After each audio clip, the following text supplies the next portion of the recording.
The Prime Minister has attempted to distance the federal government from responsibility for the shortage of rapid antigen test kits. Scott Morrison says the states could have acted last November to boost supplies. The Prime Minister wasn't being critical of the states and territories over the rapid testing kit shortage, but maintains their supply was always a matter for their own policy decisions. It was discussed at National Cabinet in November, which I've told you from this platform before. I mean, it's the same rules that apply for PCR tests. States secure the supplies for PCR tests, and for RAT tests that they would be rapid antigen tests that they'd be supplying for their own purposes in whatever state has always been a matter for the states.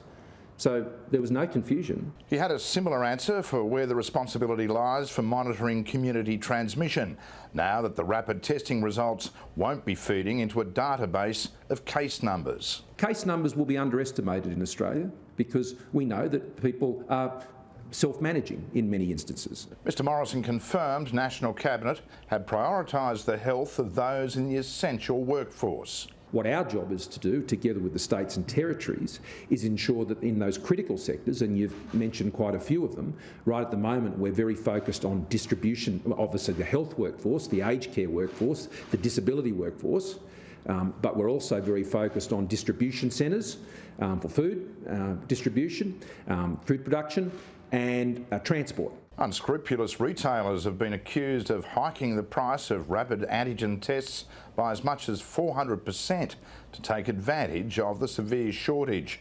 The dodgy dealers are facing fines of $66,000 and 5 years jail, accused by importers of deliberately stockpiling to create the scarcity. They're actually buying ones that have been approved for overseas, bringing them under and basically using the TGA holders' information as the approval, but it's not real.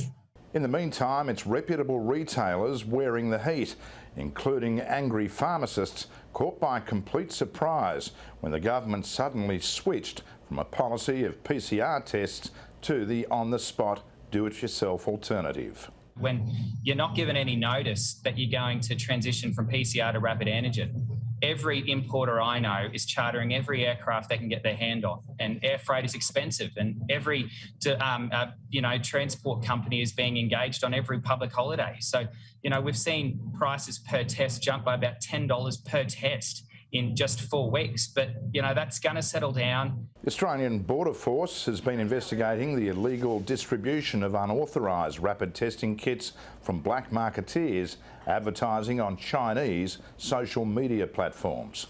Adam Walters, Sky News.